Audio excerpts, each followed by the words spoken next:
வணக்கம். இது தமிழ் குரலின் சிறப்பு நேர்காணல். இன்றைக்கு நம்மோடு இணைந்திருக்கிறவர் ஃபர்ஸ்ட் லைட் மீடியாவின் முதன்மை ஆசிரியர், மூத்த பத்திரிகையாளர் ஐயா திருமிகு உமாபதி அவர்கள். சார் வணக்கம். சார் வணக்கம். டீலிமிட்டேஷனுக்கு எதிராக தமிழ்நாடு முதலமைச்சர் கூட்டிய கூட்டம், ஒரு 3 மாநில முதலமைச்சர்கள், 2 மாநில துணை முதலமைச்சர்கள், ஒரு 7 மாநிலங்கள்லேருந்து 24 முக்கிய கட்சிகள் வந்து எல்லாருமே அது சிறப்பாக பேசியிருக்காங்க. பிரதமர் மோடி அவர்களுக்கான சில வலியுறுத்தல்கள், தீர்மானம், நேரடியாக அவரை போய் எம்பிக்களாக சந்திக்கிறது அப்படிங்கிற விஷயங்களையும் போட்டிருக்காங்க. நேஷ்னல் நியூஸாக தமிழ்நாடு மாதிரி இருக்கிறது முதலமைச்சர் கூட்டிய கூட்டம். எப்படி பார்க்குறீங்க சார்? இது நேஷ்னல் நியூஸ் இல்லை, இன்டர்நேஷ்னல் நியூஸாக மாறி இருக்குது. அதுதான் முதல்ல நம்ம பார்க்கணும். இன்டர்நேஷ்னல் நியூஸாக மாறி இருக்குது அப்படின்னா எல்லோரும் என்ன பார்ப்பாங்கன்னா, தமிழ்நாடுன்னு ஒரு ஸ்டேட்டு, அந்த ஸ்டேட்டில் சென்னைன்னு ஒரு தலைநகரம், அதில் ஒரு ஸ்டார் ஹோட்டலு, அந்த ஹோட்டலில் எல்லாம் டீ சாப்பிட்டு பேசியிருக்காங்க. இப்படின்றது தான் சராசரி மக்களுக்கோ சாதாரண அரசியல்வாதிக்கோ. இப்போ விஜய் கூட அப்படி தான் தெரியும். ஏதோ இப்போ மீட்டிங் போட்டிருக்காங்க போல், நம்ம போடாத கூட்டமாக, நம்ம போடாத ஷூட்டிங்கா அப்படின்ற மாதிரி நினைப்பாங்க. ஏன்னா அவங்களுக்கு இதோட வீரியம் என்ன, இதோட அடிப்படை என்ன, இதோட உள்குத்து என்னன்னா அவங்களுக்கு தெரியாது. அதே மாதிரி இப்போ சீமானுக்கெலாம் வந்து சீமானுக்கு அரைகுறையாக புரியும். பட் ஆனால் சரி, அவங்கள்ட்ட காசை வாங்கிட்டு என்ன பண்ணுறது, அவங்களுக்கு எதிராக போடுற கூட்டன்ற மாதிரி இருக்கும். எடப்பாடி யோசிப்பாப்புல, சாயந்தரமாக கேட்பாப்புல, என்னையா அது கூட்டம், இப்போ என்னையா நடந்துச்சு அப்படின்னு சொல்லி யாராவது அவரோட பிஏ, அவர் எழுதி தர்றதுக்கு ஆட்கள்லாம் வச்சுருக்காரு, ஐடிவிங்கெலாம் வச்சுருக்காரு. கூட்டம் என்ன இது, என்ன இது தொகுதி சீரமைப்பு, இது என்ன ஏதோ பேசி இதை கொடுக்க போகிறேன், நம்ம அதில் எதுவும் பண்ணணுமா? இல்லைண்ணா நீங்கள் பேசாமல் இருந்தால் சரி, நீங்கள் என்னத்தை போய் பண்ண போகிறீங்க, நீங்கள் போய் உள்ளே புகுந்து உப்பை போட்டு விட்டுறாம அப்படின்னா அதே போதுன்ற. அப்புறம் அது என்னையா விலைக்கு சொல்லுங்கன்னு சொல்லி கேட்டிருப்பாப்புல. அப்புறம் இந்த மாதிரி அரசியல்வாதிகள்லாம் தமிழ்நாட்டில் இருக்காங்க. இதோட வீரியம் என்ன, இதை பார்த்தா ஏன் பிஜேபிக்காரன் அலறான், ஆர்எஸ்எஸ் ஏன் ஆடி போகிறான், மோடிஜி ஏன் செத்து சுண்ணாம்பாக போகிறாரு, இதில் அமித்ஷா எங்கே ஓட போகிறாங்க அப்படின்றதோடைய மிகப்பெரிய ஒரு இது வந்து எப்படின்னா, வாலில் தீ வைக்கிற மாதிரி, எரிஞ்சிக்கிட்டு இருக்க அடுப்பில் கொல்லியை பிடுங்குற மாதிரி. ஒன்றா வேகாது. நீங்கள் பருப்பு ஏற்கனவே இப்போ 1 மணி நேரம் வேக வச்சாலும் வேகாத பருப்பை கொல்லியும் உருவிட்டிங்கன்னா என்ன ஆகும்? அந்த மாதிரியான ஒரு கூட்டம் தான் இது. சர்வதே ஆமாம், அறவேக்காடாயிரும். ஏற்கனவே அறவேக்காடாக இருக்குது, மேலும் அறவேக்காடாயிருச்சுன்னா முழு அறவேக்காடாயிரும். ஸோ இப்படிப்பட்ட ஒரு அதிபயங்கர கூட்டம். இது வந்து எப்படின்னா ஒரு பயங்கரமான கூட்டம்னு சொல்லலாம் சர்வதேச அளவில். எப்படி அப்படின்னு பார்த்தீங்கன்னா, ஒரு நாடு, நீங்கள் அமெரிக்காவோட பாப்புலேஷன் என்ன 40 கோடி 40 அவ்வளோதான் இருக்குது. நம்மளோட பாப்புலேஷனில் 3 ஒரு பங்கு 4 ஒரு பங்கு தான் இருக்குது அமெரிக்கா. அதே மாதிரி இப்போ இலங்கை என்கிற ஒரு நாடு, அதோட மொத்த பாப்புலேஷன் 5.5 கோடி 5 கோடி இவ்வளோ தான் இருக்குது. சின்ன சின்ன நாடுகள்லாம் இருக்குது, 5 கோடி 6 கோடி 7 கோடி 3 கோடி உள்ளதெல்லாம் யூரோப்பில் பெரிய நாடாக இருக்குது. 3 கோடி 3.5 கோடி பாப்புலேஷன் இருக்கவங்கலாம் நாடுகளாக இருக்குது. அப்போ அங்கே நடக்கிறதே சர்வதேச அளவில் ரிஃப்ளெக்ட் ஆகும்போது, இன்றைக்கி நடந்த கூட்டத்தில் என்ன அப்படின்னு பார்த்திங்கன்னா, கிட்டத்தட்ட 40 கோடி மக்கள் வசிக்கக்கூடிய மாநிலங்கள்லேருந்து அதோட தலைமைகள் மீட் பண்ணி 40 கோடி, அதாவது அமெரிக்காவுடைய டோட்டல் பாப்புலேஷன் அளவிற்கான ஒரு கூட்டமாக தான் இது சர்வதேச அமைப்புகள் பார்க்கும். எப்படின்னு பார்த்திங்கன்னா, தமிழ்நாடு ஒரு 7-8 கோடி, கேரளா இது 2 சேர்த்தாலே 15 கோடி வந்துடும், தெலங்கானா கர்நாடகா சேர்த்திங்கன்னா ஒரு 15 கோடி, பஞ்சாப் சேர்த்திங்கன்னா பஞ்சாப், ஒடிஷா இது ஆந்திராலையும் வந்திருக்காங்க. இல்லை, ஆந்திராவில் வேடிக்கை பார்க்க வந்து அவன் ஆள் அனுப்பியிருக்கான். ஸோ அப்படி பார்த்தீங்கன்னா ஒரு 40 கோடி மக்கள், அமெரிக்கா கிட்டத்தட்ட அமெரிக்க பாப்புலேஷனில் உள்ளக்கூடிய மக்களுக்கான ஒரு பிரச்சனை. அப்படிங்கும்போது சர்வதேச அளவில் இருக்கக்கூடிய எல்லா உளவு ஸ்தாபனங்களும் சரி, அரசாங்கங்களும் இதை உற்று நோக்கும். ஏன்னா இந்திய அரசு அப்படின்றது வெளிச்சத்துக்கு வந்து, இப்போ மோடி எவ்வளோக்கு எவ்வளோ பிரபலமாக இருக்காரோ, மோடிக்கு எதிரான பிரச்சனைகள் அதுக்கு ஈக்குவலாக இருக்கும். ஸோ இப்போ மோடி வந்து எப்படின்னா, மோடியை டைட் பண்ணி தூக்கணுன்றது தான் இன்டர்நேஷ்னல் லெவலில் அமெரிக்காவுடைய ஒரு முக்கியமான விஷயம். G7 ஒரு முக்கியமானது மோடியை தூக்கணுன்றது தான். மோடியை தூக்கணுன்னா இவர் அவ்வளோ பெரிய அப்பாட்டக்கரா அதுக்காக தூக்குறாங்க அப்படின்னு பார்த்தா அப்படி தான் சங்கிகள் சொல்லுவாங்க. ஆனால் அது ஒரு பக்கம் இருந்தால் கூட, இன்னொரு பக்கம் என்னென்னா, மோடி வந்து இந்த மக்களுக்காக, இந்த இந்திய மக்களுக்காக உழைத்து இந்த இந்திய மக்களை முன்னேற்றணும், இவர்களை படிக்க வைக்கணும், சர்வதேச அளவில் கொண்டு போகணும்னு சொல்லி அமெரிக்காக்காரனோட மோதுனா இந்திய மக்கள் ஃபுல்லாக மோடி பின்னாடி நின்றுருப்பாங்க.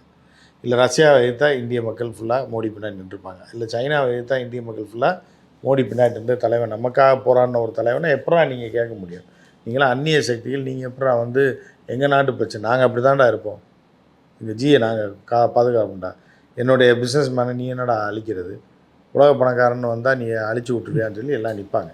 ஆனால் ஏன் இந்திய மக்கள் வந்து மோடி பின்னாடி இல்லைன்னு சொல்லி சர்வதேச சமூகம் தெரிஞ்சிச்சுன்னா, ஒன்று எதன் வாயிலாக தெரிஞ்சுக்கலான்னா, ஒன்று வந்து ஓட்டு போட்டு ஜெயிக்க வைக்கிறானா தோக்க வைக்கிறானான்றதை வச்சு தெரிஞ்சுக்கலாம். ஸோ அப்படி பார்த்தாலும் மோடி வந்து இந்திய மக்கள் வந்து மோடி ஏமாற்றி விட்டார்கள். மோடிக்கு கிடைச்சதே 185 சீட்டு தான், ஆட்டையை போட்டது தான் மீதி. அதுபோக மைனாரிட்டி ஆட்சியாக இருக்கின்றதுலே சர்வதேசத்தில் வந்து மோடியோட பவர் முடிஞ்சு போச்சு. மோடியை இந்திய மக்களே மதிக்கலைன்றதை அந்த தேர்தலுக்கு பிறகு தெரிஞ்சுக்கிட்டாங்க. அதற்கப்புறம் இந்திய மக்கள் என்ன நினைக்கிறாங்கன்னா, மோடி நமக்கான தலைவன் கிடையாது, இவங்க எதையோ பூத்துறதுக்காகவும் குஜராத்திகளை வளர்த்து விடுவதற்காகவும் தொழிலதிபர் பார்த்தீங்கன்னா வளர்ந்தவன் பூரா குஜராத்தி, புது பேங்க் லைசன்ஸ் கொடுத்துருக்கான் பூரா குஜராத்தி. ஏன்னா அங்கே பார்த்தா ஆர்பிஐயில் பார்த்தா குஜராத்து, ஏன்னா ஒரு ஜட்ஜு பார்த்தா லஞ்சம் வாங்கி வீடு பூரா 100 கோடி ரூபா ஏதோ தீ பிடிச்சி எடுத்திருக்கேன், அவரை எங்கே ட்ரான்ஸ்ஃபர் போடுறாங்கன்னா குஜராத்துக்கு. ஸோ இப்படி எல்லாமே குஜராத்தை சுழன்ற அரசியல், குஜராத்தோட வளர்ச்சி, திருடம் பூரா, அதாவது ராகுல் சொன்ன மாதிரி குஜராத்தில் இருக்க பூரா திருடன் கிடையாது, திருடனில் பேர் பூரா குஜராத்தியா மோடின்ற பேர் வருதுன்ற மாதிரி. ஸோ அந்த மாதிரியான ஒரு இது வந்து மக்களே, எளிய மக்கள், ஏழை மக்களை புரிஞ்சிட ஆரம்பிச்சிட்டாங்க. அப்போ இந்த பிரதமர் நமக்கான பிரதமர் இல்லை, இந்த கட்சி நமக்கான கட்சி இல்லைன்னு படிப்பறிவு உள்ள மாநிலங்கள், வளர்ந்த மாநிலங்கள், ஜிடிபியில் வேகமாக போயிட்டுருக்க மாநிலங்கள் நினைக்குது. அப்போ மோடியை இந்த மாநிலங்கள் கழட்டி விடுதுன்றது தான் இன்டர்நேஷ்னல் லெவலில் பார்த்துட்டு இருக்கான். இப்போ யாரெல்லாம் இந்த கூட்டத்தில் வர்றான் அப்படின்னு பார்த்தீங்கன்னா, இத்து போன கடைநிலையில் இருக்கக்கூடிய, வளர்ச்சி அடையாத, கல்வி அறிவு இல்லாத, பாப்புலேஷனில் இப்போ பெற்று போட்டுக்கிட்டே இருக்கக்கூடிய, இந்த இந்தியாவில் இப்போ தேவையில்லாத ஆணியாக இருக்கக்கூடிய பல மாநிலங்கள், அந்த மக்களை வளர்ச்சி அடையாமல் வச்சிருக்கக்கூடிய பீகார், உத்தரப்பிரதேஷ், ராஜஸ்தான், மத்திய பிரதேஷ், ஏன்னா யாருமே வரல. அப்போ வளர்ச்சி அடைந்த ஜிடிபியில் ஹையஸ்ட்டாக இருக்கக்கூடிய வரக்கூடிய ஃபினான்ஷியலாகவும் சரி, எஜுகேஷன் லெவல்லையும் சரி, எல்லா வகையிலையும், பிஸ்னஸ்லேயும் சரி, இண்டஸ்ட்ரீஸ்லேயும் சரி வளர்ந்து வரக்கூடிய, இப்போ ஐடி கார் எடுத்துட்டிங்கன்னா இந்தியாவை தூக்கி பிடிக்கிறது ஐடி பிஸ்னஸ் தான்.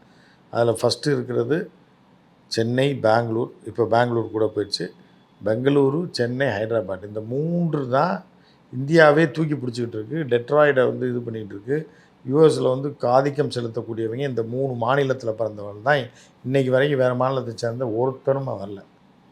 ஏன்னா இப்போ அது கூகுளாக இருந்தாலும் சரி, விண்டோஸாக இருந்தாலும், மண்ணாங்கட்டியாக இருந்தாலும், எதாக இருந்தாலும் அதில் உள்ள தலைமை பதவியில் இருக்கவங்க பூரா தமிழ்காரன் இல்லை தெலுங்குக்காரன்.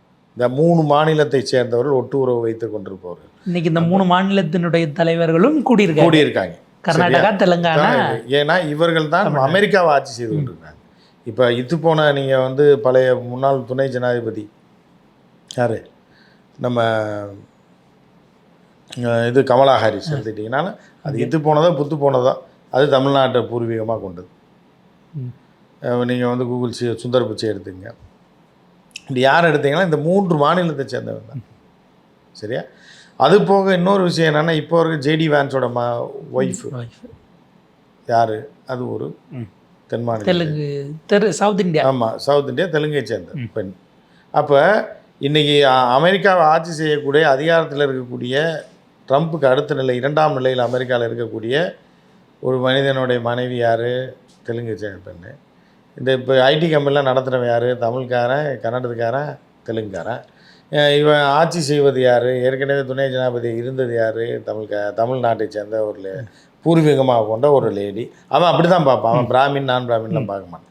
ஸோ இப்படி இருக்கக்கூடிய இந்த மாநிலங்களை தான் அவன் வந்து மெயினாக பார்ப்பான். சட்டவிரோதமாக வந்து யாரை கையை காலை கட்டி அனுப்பினோம்னா அது குஜராத்தி, அவன் பூரா இத்து போனவன் பூரா எவனுமே இல்லை. ஏன்னா ஸோ அப்போ என்ன பார்ப்பான்னா, அவன் வந்து லிஸ்ட் எடுத்து வச்சுருக்கான். இப்போ ரஷ்யாவில் என்ன அப்படின்னு பார்த்தோன்னா, இந்தியன் எஜுகேஷனை அங்கீகரிக்கிறாங்க. அதுக்கு உள்ளே போய் பார்த்தா என்னென்னா, தமிழ்நாடு கவர்மெண்ட்டோடைய 10th சர்டிஃபிகேட் இருக்குல்ல, இதை ரஷ்யாவோடைய வெப்சைட்டில் ஏற்றி வச்சுருக்காங்க. இந்தியாவில் உள்ள எஜுகேஷன் தரமாக இருக்கிறது அப்படின்னு சொல்லி எந்த சர்டிஃபிகேட் ஏற்றி வச்சுருக்காங்கன்னா, தமிழ்நாடு சிம்பிள் அடித்த 10th சர்டிஃபிகேட்டை ஏற்றி வச்சுருக்கான். அப்போ இன்டர்நேஷ்னல் லெவலில் வந்து இவங்க இந்தியான்னு இவங்க வடை சுட்டா கூட அதில் யாரா இருக்கா அப்படின்னா, இந்த தென் மாநிலங்களை கழட்டி விட்டிங்கன்னா இந்தியா ஒன்றுமே இல்லை, ஜீரோ. புரியுதா உங்களுக்கு? ஐடி கார்டாரெலாம் ஜீரோ, இதுலேயும் ஜீரோ. பானிபூரி வியாபாரத்தில் வேணால் இவங்க இருப்பாங்க, தவிர வேறு எல்லாத்துலேயும் இவங்க ஜீரோ. பல்வியறிவில் ஜீரோ, வளர்ச்சியில் ஜீரோ, ஜிடிபியில் ஜீரோ. ஏன்னா நம்ம கொடுக்குற காசில் சோத்தை தின்னுட்டு உட்காந்துருக்க எக்ஸ்ட்ரா லக்கேஜ்.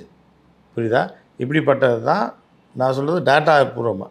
அப்படி இருக்கும்போது இவர்களெல்லாம் கூடுகிறார்கள் என்றால், மோடிக்கு எதிராக திரள்கிறார்கள் என்றால், மோடி அரசுக்கும் பாஜக அரசுக்கும் அந்த பாஜகவை இயக்கக்கூடிய தாயாக இருக்கக்கூடிய ஆர்எஸ்எஸ் அதோடைய குழந்தைகள் தான் 32 குழந்தைகள். அதில் ஒன்று தான் அந்த பாஜக. ஸோ இது எல்லாமே டுபாக்கூர். இந்த டுபாக்கூர் கும்பலை துரத்துவதற்காக ஜிடிபியில் ஹையஸ்ட்டாக இருக்கக்கூடிய மாநில முதலமைச்சர்லாம் கூடும்போது இது சர்வதேச விவகாரங்களாக மாறி இருக்கிறது. ஸோ இப்போ என்ன பண்ணுவேன்னா, இதை வைத்தே மோடிக்கு நெருக்கடி கொடுப்பாங்க சர்வதேச அளவில்.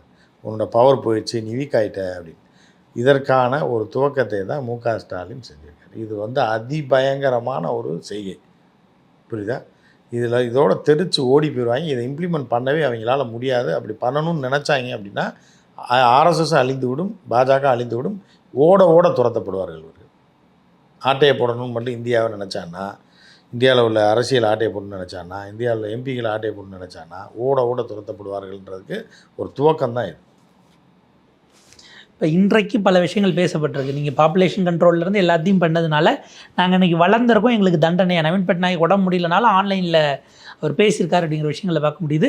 ஒரே புள்ளியில் இணையிறாங்க. அடுத்த செயல் திட்டம் அப்படிங்கிறத இன்றைக்கே வகுக்கிறாங்க அப்படின்னா பாஜக இது எப்படி பார்க்கும்? இதுக்கப்புறம் பாஜக எப்படி பார்த்தாலும் சரி, அது சீன் முடிஞ்சு போச்சுன்னு அர்த்தம். இப்போ போன எலெக்ஷன்லேயே அதுக்கு வந்து ஹாஸ்பிட்டலில் அட்மிட் பண்ணிட்டாங்க.